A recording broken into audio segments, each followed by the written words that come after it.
कुरु मे देव सर्वकार्येषु सर्वदा.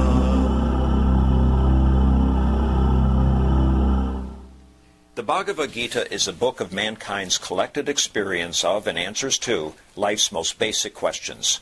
Who I am, from where do I come, what is my purpose and destiny, and most practically, how do I find happiness? These podcasts originate in the lectures of Neil Bhatt, a disciple of Swami Chinmayananda.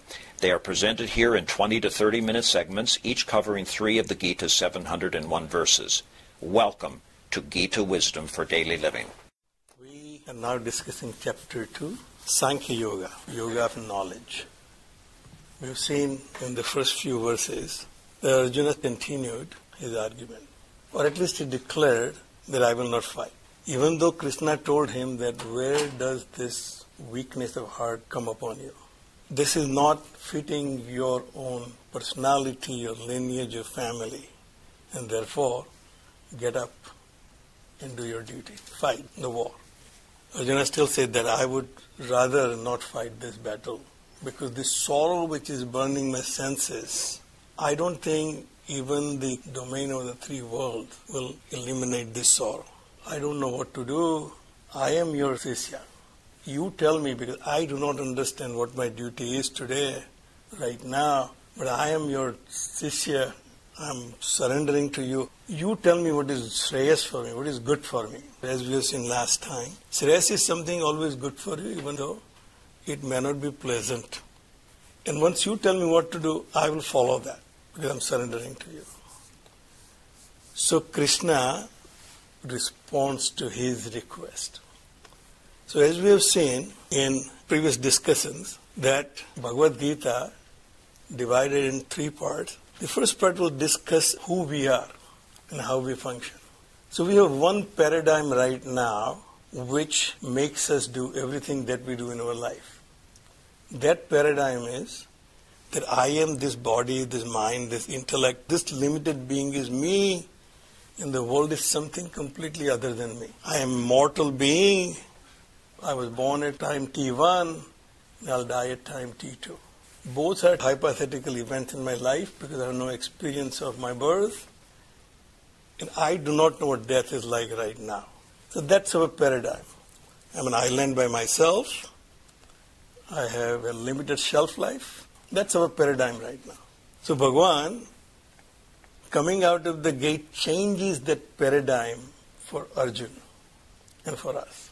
That paradigm regulates all our actions, our thinking, our relationships, how we behave in the society. That paradigm, if it is changed, then we may be viewing this world completely differently. So verse 11 through 30 completely changes that paradigm for any student of Bhagavad Gita who has never heard this before. Arjuna looked at the situation from the standard paradigm he operated before. These are my relatives. Bhishma is my grandsire, my grandfather. Drona is my teacher.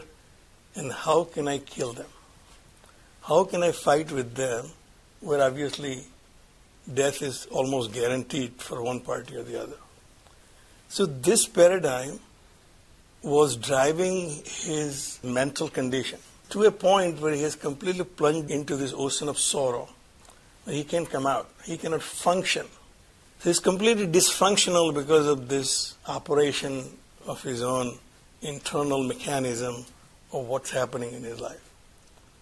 So it is something like if your son who is a high school student comes to you and said, I have this problem with the mathematics in this equation, you probably can help him out and he can go back and continue functioning.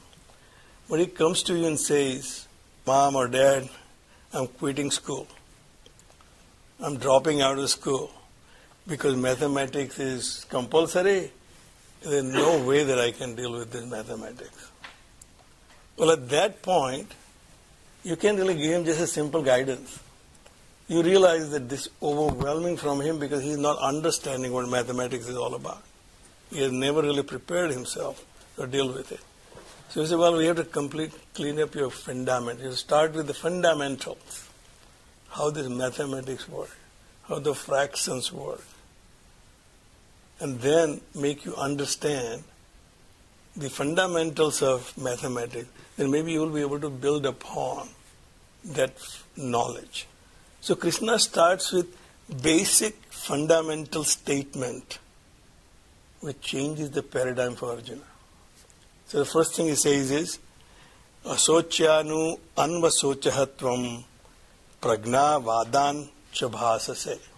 You are grieving over those not supposed to be grieved over. You're grieving over things, you're worrying about things which are not supposed to be worried about. There are certain things that are guaranteed and you should not be worried about them. You don't get upset because sun is setting, because you absolutely know it's going to rise tomorrow. Those things are guaranteed. In nature, we know the cycle, and when we see something occurring, it is part of the nature, we don't really get upset. So here Bhagavan says that you are worrying about things which are not worth worrying about because they are natural. Pragna vadan sabhasase. You are speaking the words of wisdom. Now he is obviously referring to all his discourse in last chapter about the effect of war on the society. It was a very intellectual analysis of the effect of war on a society. But you can only do that if you know how the society functions. You are worried about the family unit being destroyed, but you don't know how family unit functions. Family units can only be functioning if the family unit is protected. Family unit can only be protected if there is law and order in the society. If no crime is punished in the society, there wouldn't be any family units left. So therefore, when you speak about the effect of this war on the society, you should also understand first how a society functions. You are worrying about things which are not to be worried about. Therefore, it shows that you are not fundamentally clear about how things work. And still, you speak like a pandit. But it is a real pandit. Gatasun agatasun chaha na anusochanti panditaha. Those who are gone, gatasun agatasun, those who are not gone yet, they are here. Living being. People who are here and people who are gone, panditaha, knowledgeable people, they will not be worried about. They will not grieve over people who are gone, or they will not be worried about people who are here. That's the mark of a pandit. When we first hear this, we kind of wonder why Bhagavan is saying that you should not be grieving over anybody, dead or living. Well, it does not mean that you will not have an emotional reaction to an happening in your life or happenings around you. It's but natural that something which you have not expected happens, which is unconducive, sad. You will have emotional reaction to it. That is natural, acceptable. But if that reaction makes you completely dysfunctional, then that's an inappropriate reaction to that happening. Here Arjuna is completely dysfunctional. He just cannot function as he was supposed to be functioning. As the general of an army, as a kshatriya, as the part of the Pandava family, people who expected certain things from him, and now because of this grief, he's completely dysfunctional. That's what Bhagavan is talking about. Things which are not in your control, you shouldn't be worried about. Why fall comes after summer is not your lookout. You don't need to change that. You don't have to pass laws to say, well, let's change this order. That's not something you should be worried about. You should be worried about how we react when fall comes. And therefore he said that you're talking like a pandit. So we do all the time. We quote things without really understanding the context. People do quote Bhagavad Gita without understanding the whole context of that particular verse. So Swamiji explains here that he is seeing this world from a perspective of a limited ego, a limited being who is so attached to his own limitedness and then relationships created by that limitedness. So we have divided this world as limited being, the world which is conducive and the one which is not conducive. We rejoice the world which is conducive and we grieve over the world which is not conducive. So Arjuna is right now overwhelmed by that. And therefore Bhagavan said that, let me explain to you how you should be looking at this situation. Bhagavan says, why we should not be worried about? The reason is, na tu eva aham, na asam, na tvam, na ime janadipaha. There was never a time when I was not there, you were not there, and these kings who are here, it was never a time when they were not there, na asam, non-existent. It will never be a time where you will be non-existent. So here is our classic conundrum. Did I exist before my birth? And will I exist after my death? My normal observation says, I will not. The people who have died, they are not here. My father died, he is no longer here. My great-great-great-grandchildren who aren't born yet, they are non-existent. So non-existence is very real phenomenon for us. Existence we experience, non-existence we are not experience. None of us have any experience of non-existence. In spite of that, we take it for granted that I was non-existent before my birth, and I'll be non-existent after my death. But if we ask anybody, do you have any experience of being not existing? And the answer is no. I have no idea. You can ask anybody, do you have any experience about your birth? The answer is no. Nobody can tell us what was the experience of his or her own birth. You can say, at that time, obviously, I remember my mother was screaming and nurses were running around, and none of us can do that. I can do that for other people's birth, but not my own. Same way I've seen other people dying. But I will not know what it will be for me. So these are two hypothetical events. We consider my existence is limited between two hypothetical events. So Bhagavan coming out of the gate says, there is never a case. There is never a time you are non-existent.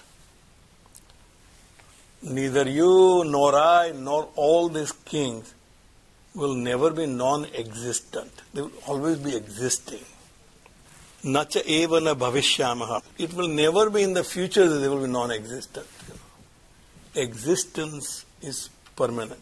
First paradigm shift for us. We consider ourselves to be mortal beings. Bhagavan is saying you are immortal beings. So that creates a lot of confusion in our mind. What does that mean? So Bhagavan continues and says, Dehino asmin yatha dehe kaumaram yavanam jara tatha dehantara prapti bihi dirah tatra na muhyati. So first he said, there is nothing to be worried about. Who will get killed and who will be killing. Because existence is permanent for you, I, and all these beings. You will not be able to erase existence even if you kill them. They will be existing. It's like the conservation of energy. The total energy in this universe, as scientists tell us, is constant. It only changes the form. Heat energy becomes light energy, and light energy becomes something else. But the total amount of energy remains constant. So existence remains existence all throughout, past, present, and future. But manifestation of existence will continue to change. So this table is a table now. It was wood before. That wood was a part of a tree before. That form of existence is continuing to change, but existence remains existence.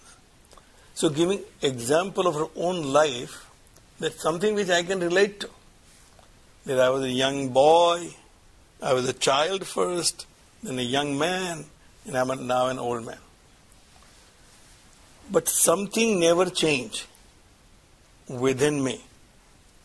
That feeling I never changed.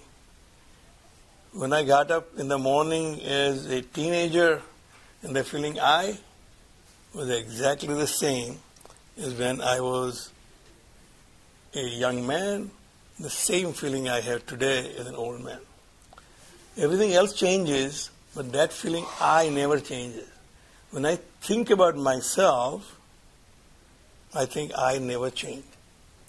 My body changed, my education changed, my thinking changed, but I remain what I am.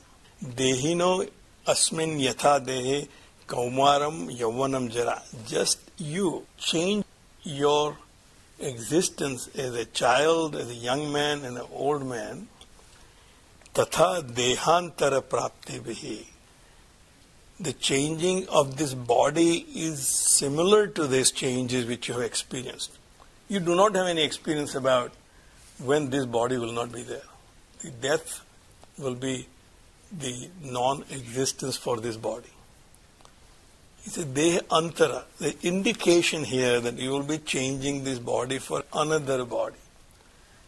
So as Swamiji points out here, this is the first indication in Bhagavad Gita about reincarnation. And obviously, we by osmosis have learned about reincarnation. We don't really question it. But how many of us really believe in it is a real question. And if you really ask yourself, we really have no real faith in reincarnation. Because if I have any faith in it, I'll be behaving in this life very differently. I behave in this life as if there is no life after this. If my behavior in this class is only limited to this, if I think this is my only existence, 10 o'clock when I come and 11:30 class, that's my entire life, my behavior will be completely different. But I know that life exists outside this class.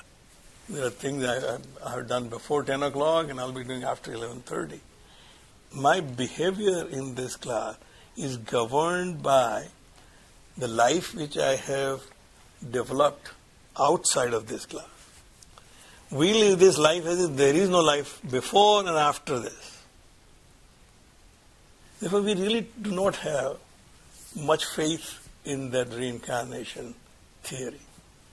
So Bhagavan here comes back and says that there will be existence for you and there will be a vehicle for you to exist after this life, which will not be much different than you existed in the body of a child, then a body of a young man, and now you are surviving the body of an old man. You did not change within yourself.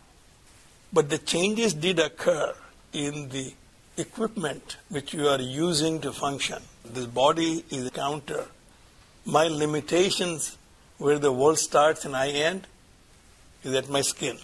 That's where I consider I end and the world starts. Everything beyond my skin is the world. Everything within my skin is me. That limiting myself to my body. This body I cannot consider to be permanent or constant. I have seen it growing and I am seeing it decaying. But I still consider I to be constant. Bhagavan said, this will be exactly the same situation when you move out of this body and take another body. Tatha dehantara prapti. It will be exactly same as the other three stages we have discussed. Tatra dhiraha na muhyati. One whose intellect is steady. Dhiraha. Steady in a sense, one who knows reality, his intellect is steady. No matter how much you convince me that it is night outside, I will not be convinced. I will not get deluded that it's night outside. I know it's day outside. You cannot confuse me. That's the dhira. Intellect is steady about the reality.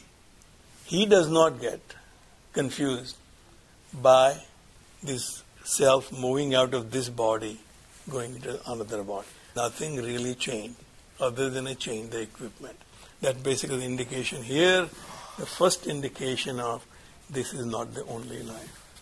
We'll stop right here. Om सर्वे भवन्तु सुखिनः सर्वे सन्तु निरामयाः सर्वे भद्राणि पश्यन्तु मा कश्चित् दुःखभाग् भवेत्। ॐ शान्तिः शान्तिः शान्तिः। हरिः ओम्। श्री गुरुभ्यो नमः। हरिः ओम्।